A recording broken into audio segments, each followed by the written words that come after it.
Los relatos cobran sentido cuando sus protagonistas los narran, y sus testimonios, al ser rescatados, se transforman en espacios de memoria imborrables. Si nuestro colegio pudiera contarnos las historias y experiencias de quienes, a través de los años, han construido nuestra comunidad brevita, ¿qué nos diría?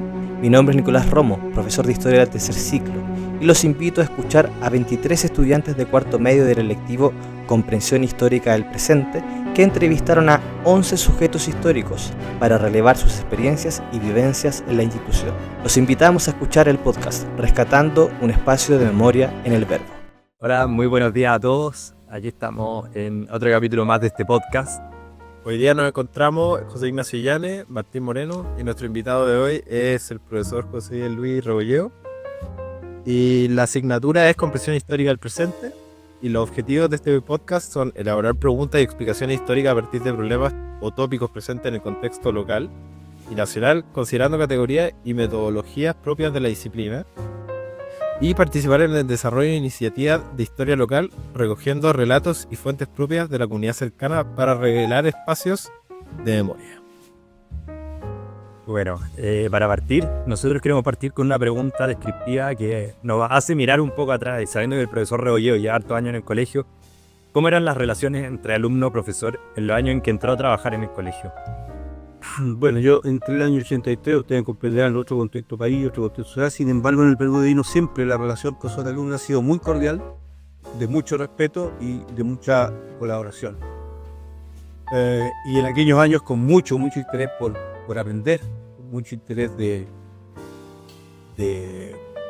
generar un buen ambiente de aprendizaje en la sala de clase. Ustedes comprenderán que en ese tiempo la palabra del profesor era la fuente más confiable, toda vez que no existían las redes sociales, no existía ningún otro instrumento que acercara al alumno al conocimiento, sin más que lo que el profesor daba en la sala de clase y los libros que teníamos en la biblioteca.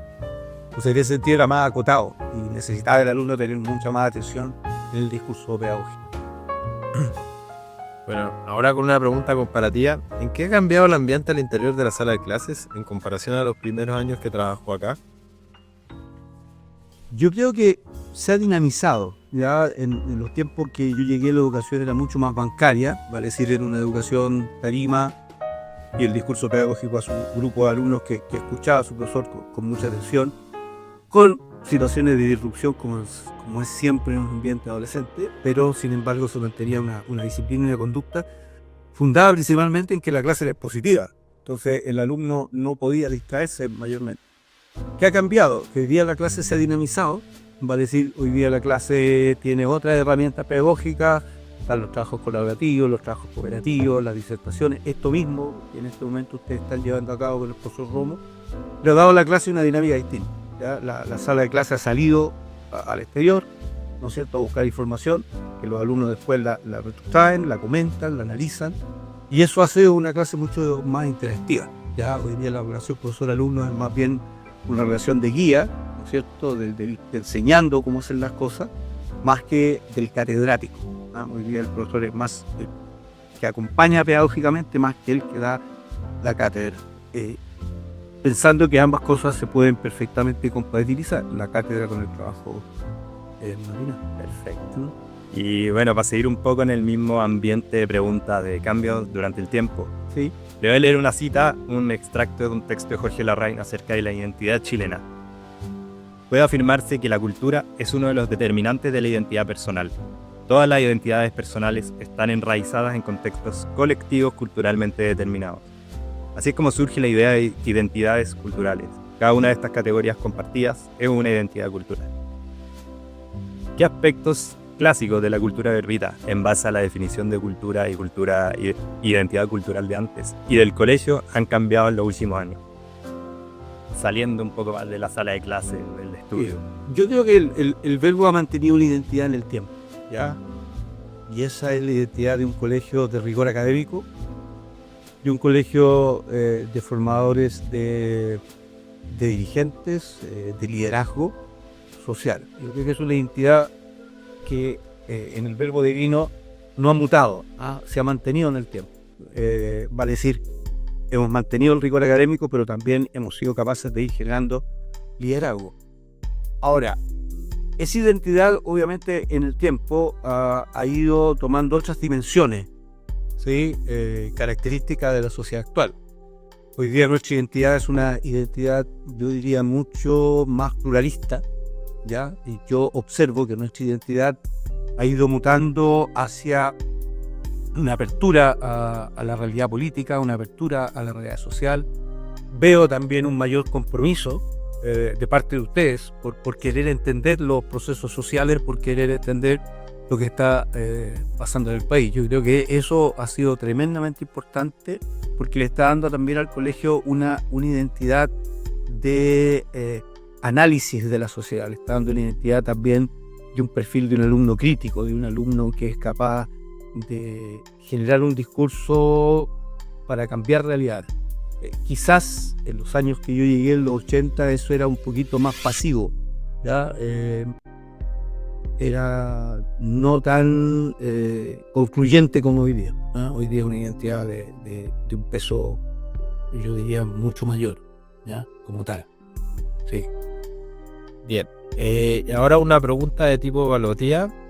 ¿Cuál ha sido la modernización más importante que ha sufrido el colegio en los últimos años? Yo creo que la modernización más importante del verbo tiene que ver con lo que ha pasado en Chile en general, que es la apertura a los medios de comunicación masiva, que sin duda han influido muchísimo en lo que nosotros hoy día estamos haciendo como clase. Esta misma metodología que ustedes están haciendo del podcast u otra. Y claro, y ese ha sido un esfuerzo grande, ser capaz de levantar una plataforma de orden digital, por ejemplo, durante el COVID, post-COVID, y mantenerla y sostenerla en el día de hoy es un cambio importante. Y que sin duda estamos quedando cortos. Yo soy bastante realista en eso. Creo que el verbo tiene que evolucionar mucho más todavía hacia los cambios de una sociedad tecnológica, informática e inclusiva. Y yo creo que en ese sentido el gran cambio ha sido ese, ser capaces de entender los medios de comunicación masiva como herramienta de aprendizaje. Y entonces la causa, el por qué el colegio comenzó a sufrir estos grandes cambios, sería... Tiene que ver porque las exigencias que nosotros hoy día tenemos del medio externo son mayores. Por ejemplo, el idioma. Hoy día el verbo divino necesariamente tiene que apostar a un segundo idioma, a la bilingüalidad. Eso es lo que hoy día se ve. El verbo divino tiene que estar a la vanguardia de las nuevas tecnologías. Nuestros alumnos en la práctica apuestan a carreras de alto contenido tecnológico. Estoy pensando en la ingeniería, estoy pensando en el área de la tecnología y también el área de las ciencias sociales, donde necesitamos un alumno que sea capaz de dialogar con los medios, que sea capaz de dialogar con la tecnología. A la vez que la sociedad se va modernizando, el colegio tiene que ir implementando cambios. Sin duda, los colegios tienen que ser de alguna manera un referente social. No podemos estar al margen social, no somos autárquicos, somos interdependientes, dependemos de otros, ¿ya? Entonces tampoco podemos crear una talasocracia, ¿no es cierto?, isleña, apartada del mundo y cerrando en un proteccionismo cultural que en definitiva puede terminar como nuestro colegio. Al contrario, nosotros tenemos que abrirnos, cambiar, educar a nuestros alumnos también en el diálogo, en la inclusión. Y el verbo divino, sin lugar a dudas, va a seguir siendo siempre un referente social potente en el país, sin duda. Perfecto. Y una pregunta de empatía histórica. ¿Cómo se sintió respecto al confinamiento de la pandemia en el que tuvo que trabajar remotamente?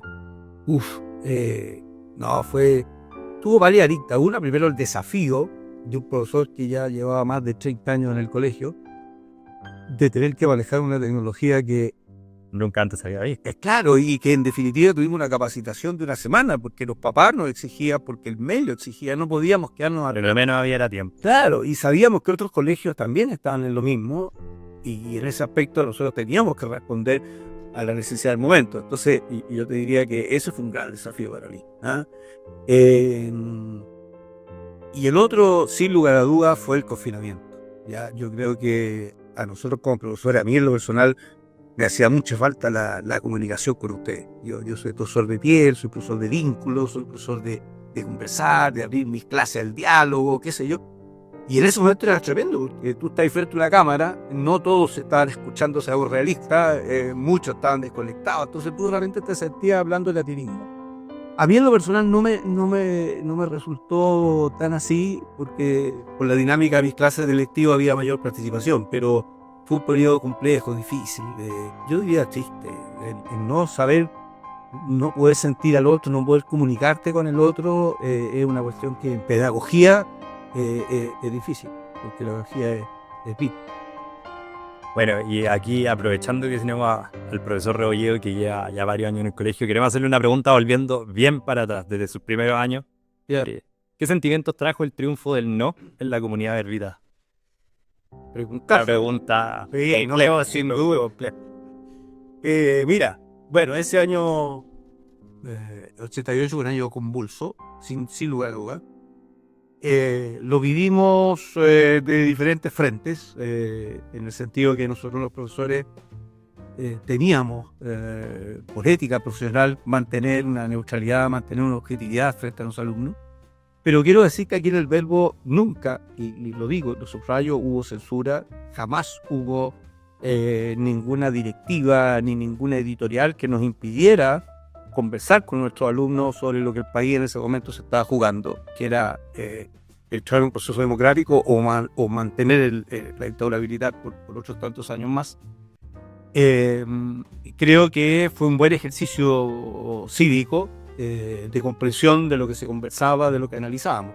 Bueno, usted comprenderá el día posterior al triunfo del no, fue muy baja la asistencia a clases, obviamente. Fueron muy pocos los alumnos que vinieron. Sin embargo, el colegio estuvo abierto a hacer clases. Yo, en lo personal, me recuerdo textual haber tenido 5 alumnos en mi clase en esa oportunidad.